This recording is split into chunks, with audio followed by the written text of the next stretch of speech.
ફળ પાકમાં કેળ એક અગત્યનો પાક છે. ભારતમાં એનું ઉત્પાદન દ્રષ્ટિએ પ્રથમ નંબર આવે છે.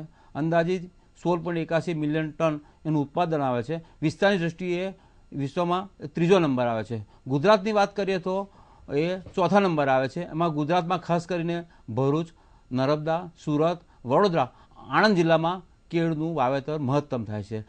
ટીસ્યુ કલ્ચર આવવાથી બીજા વિસ્તારમાં બીજા જિલ્લામાં પણ એનું વાવેતર વધતું જાય છે અને ખાસ કરીને સૌરાષ્ટ્ર રાજ્યમાં પણ એનું વાવેતર અત્યારે થઈ રહ્યું છે અને ખેડૂતો એમાંથી અમે સારી ઉપાર્જન મેળવી રહ્યા છે. ટીસ્યુ કલ્ચર એ એવી પદ્ધતિ છે જેમાંથી જંતુ રહિત રોગમુક્ત નિયંત્રિત વાતાવરણમાં છોડની વૃદ્ધિ થાય છે.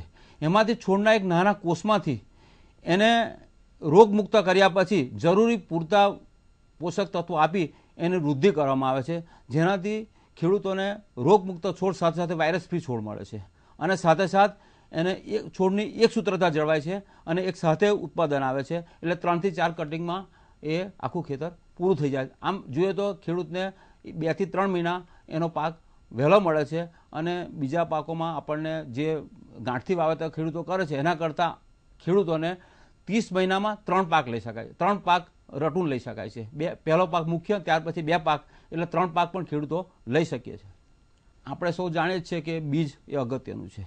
એટલે કેળના ટીસ્યુનો રોપવો એ સારી કંપનીના આપણને પાછલા અનુભવથી એમાં ઓછું વેરિએશન આવે, કેમ કે ટોટલી આપણે એને લેબોરેટરીમાં ઉછેરીએ છીએ એટલે ઓછું વેરિએશન આવે અને પાછલા અનુભવ હોય, ખેડૂતોનો અનુભવ હોય અને સારી ડેપ્યુટ ખાનગી અથવા સરકારી સંસ્થાઓ પણ આ ટીસ્યુ કલ્ચર બનાવે છે. એ એવી આપણે લેબોરેટરીમાંથી અથવા ડિસ્ટ્રીબ્યુટર ડીલર પાસેથી આપણે ખરીદવાનો આગ્રહ રાખવો. એમાં ખાસ એ જોવાનું કે 5 પાન નીકળ્યા હોય અને 1 ફૂટ ઊંચો છોડ લેવો ખાસ જરૂરી છે. હવે બીજી વાત કરીએ તો જમીનની તૈયારી. ખેડૂત મિત્રો, જમીનની તૈયારી માટે તો ખાસ જરૂરી છે.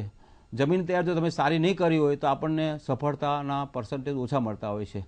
તો પહેલાં આપણે જે ખેતરમાં કેળનો પાક કરવાનો હોય એ ખેતરના આગળ પાક કર્યો હોય એના જે અવશેષો હોય, જળિયા હોય, એનો નાશ કરવો, જમીન સમતળ કરવી, ઢેફા ભાગી નાખવા. ત્યાર પછી 1.8 × 1.8 મીટરના અંતરે 1 ફૂટ લંબાઈ, 1 ફૂટ પહોળાઈ, 1 ફૂટ પહોળો ખાડો ખોદી એને 15 દિવસ તપવા દેવો. જો આપણા વિસ્તારમાં જો ઉધાઈનું પ્રમાણ હોય તો 20 કિલો મિથાઇલ પેરાથિયોન પાવડર જમીનમાં ભેળવી આ રોપણી કરવી જોઈએ. હવે ખેડૂત મિત્રો, રોપો તો આપણે લઈ આવીએ, પણ રોપામાં જો રોપતી વખતે ભેજનું પ્રમાણ ના હોય, પાણી ના હોય તો આપણે છાંટી અને મધ્ય ભાગમાં છેદ પાડી અને એક આપણે મજૂરની મદદ લઈને કેળ રોપવી જરૂરી છે અને સાથોસાથ ત્યાર પછી એને એક હલકું પાણી પણ આપી દેવું, જેથી આપણો છોડ વેલ સેટ થઈ જાય. ટીસ્યુ કલ્ચર આવ્યા પછી આપણે 12 માસ છોડ મળતા હોય છે, એટલે 12 માસ આપણે એની રોપણી કરી શકીએ. પણ જ્યારે ઠંડી વધુ હોય, નવેમ્બર ડિસેમ્બર ઠંડી વધુ હોય ત્યારે રોપણી કરવી હિતાવહ નથી.